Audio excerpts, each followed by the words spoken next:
ऐलान हो गया सुन्नी वक्फ बोर्ड का, शायद 6 मार्च वगैरह से, 7 मार्च से हाँ चुनाव हो रहा है। तो लेकिन एक शिया वक्फ बोर्ड में मसला ये है कि वो वक्फ बोर्ड के खिलाफ जांच चल रही है CBI, और वहाँ से और एडमिनिस्ट्रेटर वहाँ बैठना चाहिए था, जो एडमिनिस्ट्रेटर नहीं बिठा रहे हैं वो, पता नहीं हम लोग कहते कहते थक गए यहाँ तक कि वहाँ तमाम दिल्ली में भी कहा, यहाँ भी कहा, पता नहीं कौन रुकावट बीच में बना हुआ है जिसकी वजह से एडमिनिस्ट्रेटर नहीं बना रहे हैं वो उसके शिया वक्फ बोर्ड के। शिया वक्फ बोर्ड के एडमिनिस्ट्रेटर बनना बहुत ज़रूरी है।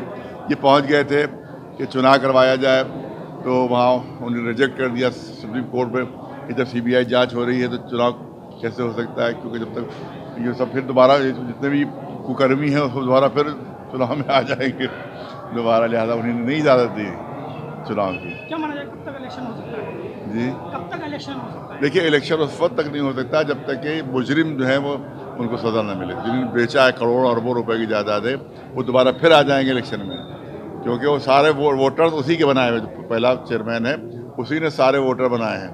और अब भी वो तो 3 मरतबा इलेक्शन में बिला मुकाबला मुंतखब हुआ है वो, क्योंकि उसी के वोटर से सब। मौलाना साहब, जिस तरीके से NIS बोर्ड जो है, NIS बोर्ड बहुत जल्दी ये गठन करने वाला है कि अब मदरसों के अंदर में रामायण और गीता की पढ़ाई होगी, महाभारत पढ़ाया जाएगा, क्या कहेंगे?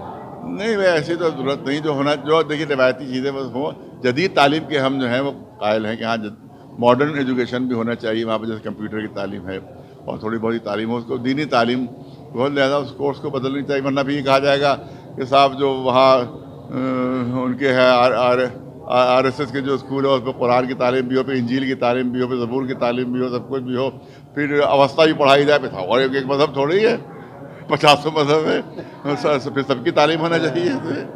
लेकिन जो जिस मज़हब का है मदरसा, उसी मज़हब की उसमें तालीम होना चाहिए, हमारा कहना है। वरना तो यहाँ तो 72 मज़हब हैं, तो 72 किताबें पढ़ाई जाए फिर तो।